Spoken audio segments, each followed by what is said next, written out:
ஹே ஆள் இன்னைக்கு Sunday evening குட்டியாக ஒரு ஷாப்பிங் போக வேண்டியது இருந்ததுன்னு சொல்லிட்டு நான் கிளம்பிட்டேன். வெளியே போன அப்பாவும் பையனையும் ஆளையே காணோம். என்னடான்னு பார்த்தா பக்கத்தில் ஒரு ஃபங்க்ஷன் நடக்குது. அங்கே கம்பு சுத்துறத உட்காந்து வேடிக்கை பார்த்துட்ருக்காங்க.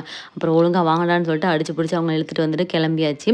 என்ன இப்போ ஷாப்பிங்னா தம்பிக்கு இந்த வீக் வந்து பர்த்டே வருது. அதுக்கு அதுக்கு ஒரு 2 நாள் கழிச்சு எங்களோட கல்யாண நாள் வருது.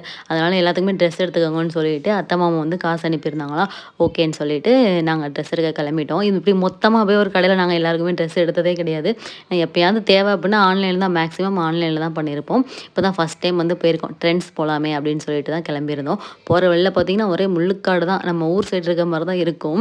ஒரு வழியாக ஷாப்பிங்லாம் முடிச்சுட்டு வீடியோ வந்து சேர்ந்துட்டு என்னென்ன வாங்கியிருக்கோன்னு ஒரு வீடியோ எடுத்துக்கிறேன்டா அப்படின்னா நீங்க படுத்துற நிமிஷம்னால தாங்க முடியல. முடியலைங்க. பாடா படுத்துறான். என்ன அடின்னு நினைக்கிறீங்க? அடி அடி அடின்னு அடிச்சு வெளுத்துட்டான். ஐயோ என்னை காப்பாத்துங்கடா அப்படின்ட்டு எந்திரிச்சு ஓடியே போயிட்டேன். அதுக்கப்புறம் தான் வீடியோவே எடுக்க ஆரம்பித்தேன். என்னென்ன வாங்கியிருக்கேன் நெக்ஸ்ட் வீடியோவில் காமிக்கிறேன். நாளைக்கு ஒரு வீடியோவில் பார்க்கலாம். பாய்.